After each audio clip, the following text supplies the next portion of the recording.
Was that an eye-opener then? Is this when we get into asking, was the DDE situation that eye-opener for you?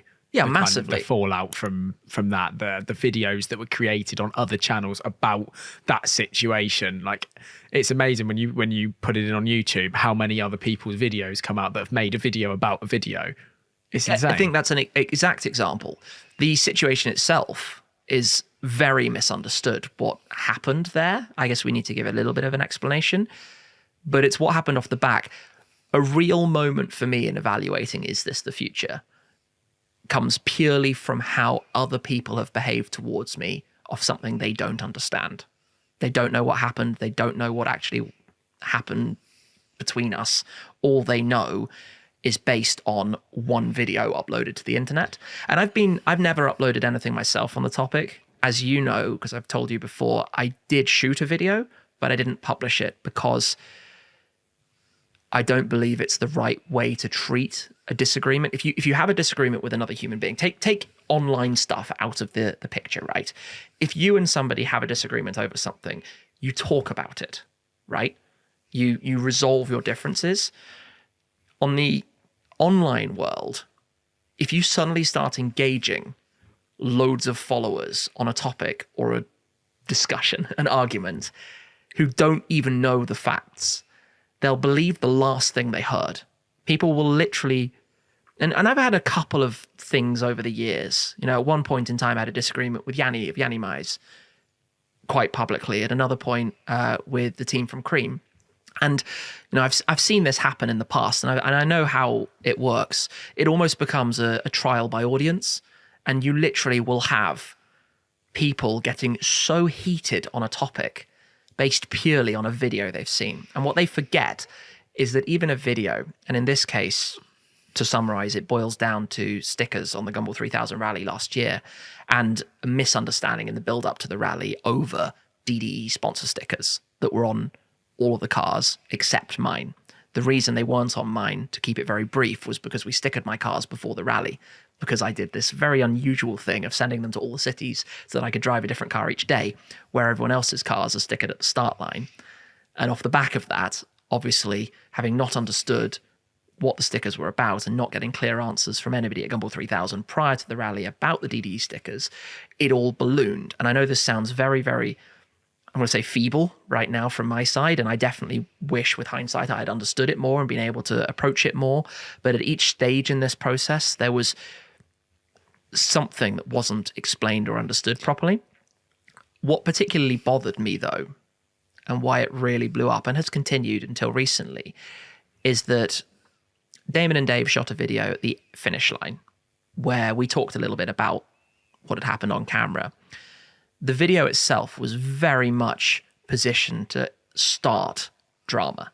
It was edited, manipulated into the presentation style that would cause an ongoing dispute. And obviously there's more behind the scenes, because we actually had quite an extensive conversation ourselves after the video was filmed, but before it was published. We had sat down for quite a period in Montenegro immediately after the video, and another long period later on. I'd been sitting with Damon talking about it, and we'd actually come up with a really interesting move forward. The plan was to ditch that video. They would come here, we'd shoot something. Well, no, the immediate plan was to shoot something the next morning, but Damon was unfortunately ill, so we couldn't.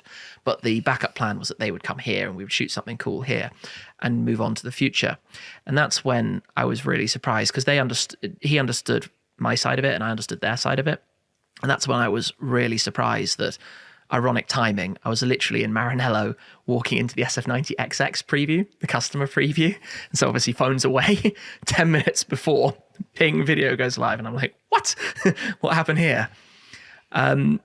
Quick win for clicks. Just because there's going to be all different people from many different audiences watching this. So if I play devil's advocate a little bit for a minute, let's imagine there's a car in here and you're stickering it up with all of the stickers. You have a sticker pack from Gumball and there's stickers all over the floor. To be clear, did you look at some DDE logos and think, why are they in that sticker pack? Completely. Why are they going on the car?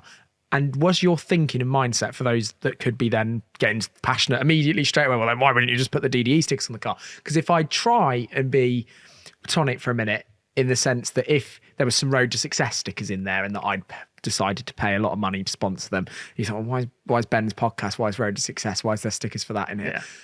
We're all YouTube channels and we all collaborate. You've collaborated with lots of people over the years. Seb Delaney, Sam, Paul Wallace was all the people I saw growing up. But there's always there an element of, well, hang on a second. These cars are going to be in my videos constantly. There's another channel's name on there. Does that really need to be on there? Was that the thinking by not putting them on initially? No. So background for Gumball 3000. I've done it many, many times. Every year that I've done it, obviously you get the sponsor stickers for the rally.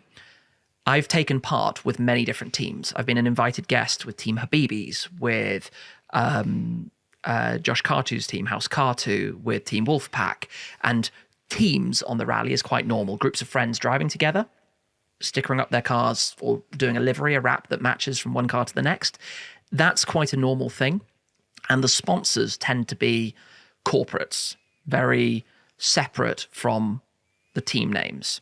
So as soon as the stickers arrived, and obviously there are DDE stickers, I asked Gumball 3000, I said, what's the deal with the DDE stickers? And the honest reply, show the messages, is that they didn't know at that time because DDE weren't on the official sponsor list at that time that had been published online. And remember, again, this is before the rally, so it's not like it's in the public at this time. And so we stick it up before an event that was about, I want to say 2 weeks before, where I took my car. And this is kind of where it, I'm going to say, blew up, because at that point we hadn't stickered the rest of the cars. And I didn't put the DDE stickers on immediately because I didn't understand why another team, and DDE are a team on the rally, had their stickers, and Gumball hadn't given me a direct answer of they are a sponsor. I didn't have that. So after that event... That'd be like them wondering why Shmee150 stickers were in their pack and probably be questioned. For sure they would.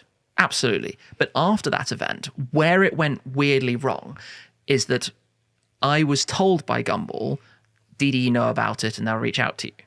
So I was expecting to hear from somebody about something, right?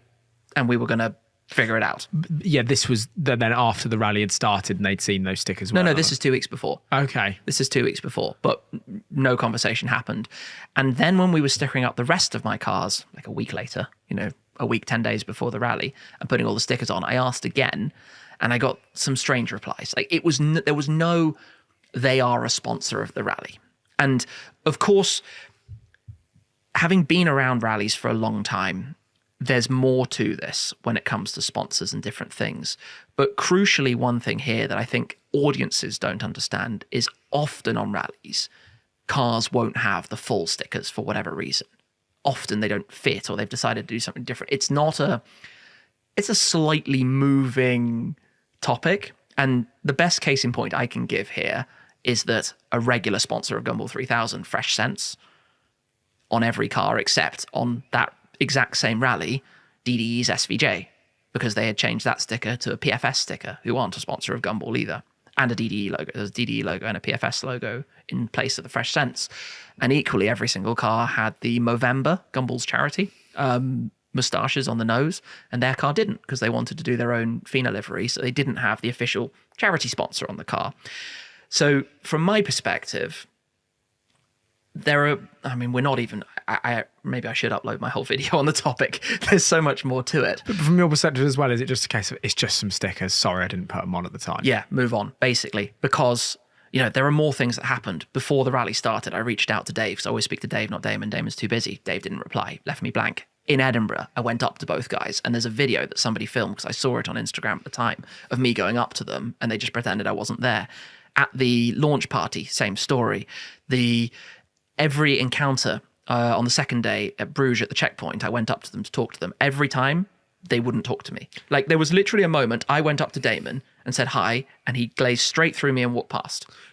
Is that before deliberate? It had blown up? Are we saying that is deliberate to then create the situation to create views for videos? This was completely taking a set of circumstances and blowing it into something to create drama. You've obviously handled it and done it in your way. Do you wish, sat here now, that those stickers did just go on the car at the start and you didn't have any of this? Or do you think that you're quite happy knowing where everybody sits and how that situation's come out and those guys act in that way, you act in this way? Are you happy for it or not happy for it? I find it interesting because I've had, we started this conversation because of moments that just make you realize things are a little different. One of the things I've seen excessively in the comments is people saying that I showed my true colors with this. which is confusing when I have a car in my garage, my AMG GT Black Series, which in the boot lid literally has stickers for tons of other YouTubers.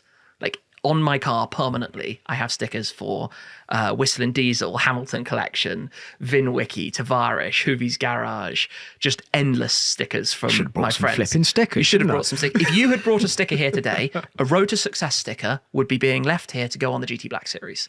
100%. I wouldn't even be thinking twice about it. I've actually got one under my seat in here. Give it to me, please, and it will be on the car. Okay. I have a set of stickers on the GT Black Series because that's like my most traveled car and it's the most collaborated car that I've used. And so those comments I've always found really hurtful because it's not about this at all. You know, there was a time when I let Damon donut my Ford GT, which at the time was insured for about $1.5 million, around the Hoonigan Burnyard, right? To slide it around, because for me, it's fun to create content interacting with other YouTubers and entertaining videos. And like I say, this particular situation boiled down literally to misunderstandings before the rally, but misunderstandings that I believe they didn't want to resolve because it worked in the favor of creating content opportunity to get traffic. And what upset me the most about it was that, like I say, we did sit down on the pier in Montenegro. Rally ended. I'm peeling off the stickers of my car because literally we turned around immediately for a long drive the next day to get the car to Romania. And so we're taking the stickers off because I didn't want to drive through Serbia and Bulgaria and Romania with Gumball livery all over a GT Black Series through the dead of night. It looks a little bit weird. It happens, but I didn't want any extra trouble beyond the trouble you have with a GT Black Series anyway. And you know, we're peeling off the stickers and I'm going to say ambushed me with the video because that's literally what it was. And after the video, which again, frustratingly has points that I made cut out, and we well sat over down, 1 million views and lots of views. But obviously at the time, I don't know what the plan is. And let's be real, after Gumball 3000, the day after, you are shattered. You are absolutely done, like exhausted beyond words. So you don't have the full mindset that we do right now because we've had a good night's sleep and totally fresh, right? You've had a week of sleeping a handful of hours, dealing with a ton of other things going on. So you're not fully in the zone. And I'm angry at myself that I didn't present myself very well when they came up to me, but I wasn't ready for it. And I wasn't in the mindset and mental capacity to be able to answer properly. But we did sit down, like I say, straight after. I even shared a picture of us together, like planning good things. Let's put this behind us, right? I shared that on my Instagram page. And what annoyed me about it was, like I say, we sat down and we agreed a plan forwards to turn this into something positive, to turn this into, let's make a video together the next day. I'll delay my departure to Romania and we'll shoot something in the morning for a couple of hours and then shoot something when their Lamborghini would come, the SVJ would come to London. So I was thinking, you know, it's not great. I've said sorry for my parts in the misunderstanding, you know, and I was sorry for my part of it. Let's move on and let's make something good. What upset me, though, was that conversation we then repeated later in the day. And again, I would say at that point in time, we'd all understood what had gone wrong and what had created a bit of internet. There was already comments, but it wasn't like a massive thing. It was when, despite having agreed a plan, they then went against that and did it in such a confrontational style that was curated at my expense, despite what had happened and what had been agreed. And I struggle when a person in your life or that you've been around has done something, has told you a lie, basically, because the agreement was the content we would make explaining what actually happened, not putting out a video intentionally curated to make it as big as possible. And I think one of the hardest things here is understanding what different channels are about. My channel is about sharing cool car experiences and information about cars. It's not about me personally. It's about a first look at a new car, a review of a car, covering of a rally. For sure, it is sharing the experience, but that's the experience of Shmee. And what this video that was published by DDE did was confuse the audience on that, because their content is very much chasing the views, right? It always has been. I think Damon's spoken about that many times on videos. It's about how do we absolutely get the most traffic possible, and if a car stops earning us some money, boom, off it goes. And therefore, there's a different objective from the very beginning. What these channels are after is completely from one side to another. And so off the back of this, you have an audience who don't understand that.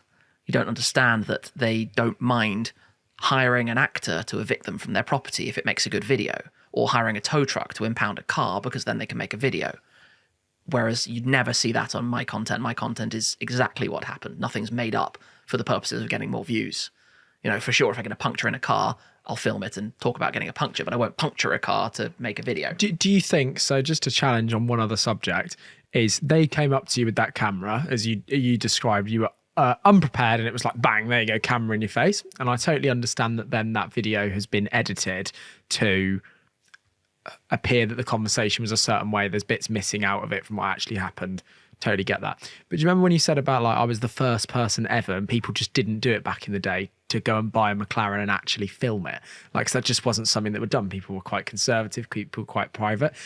Do you think there's an element that this is just the new YouTube world and this is what creators will have to deal with in the world, is that there's very thick skin, stuff will just be on camera no matter what? Was that an eye-opener to you that that's the new way, or do you think that just represents those YouTubers? Look at life in general. How many people are on live? As soon as there's a car accident somewhere, how many phones come out to record it?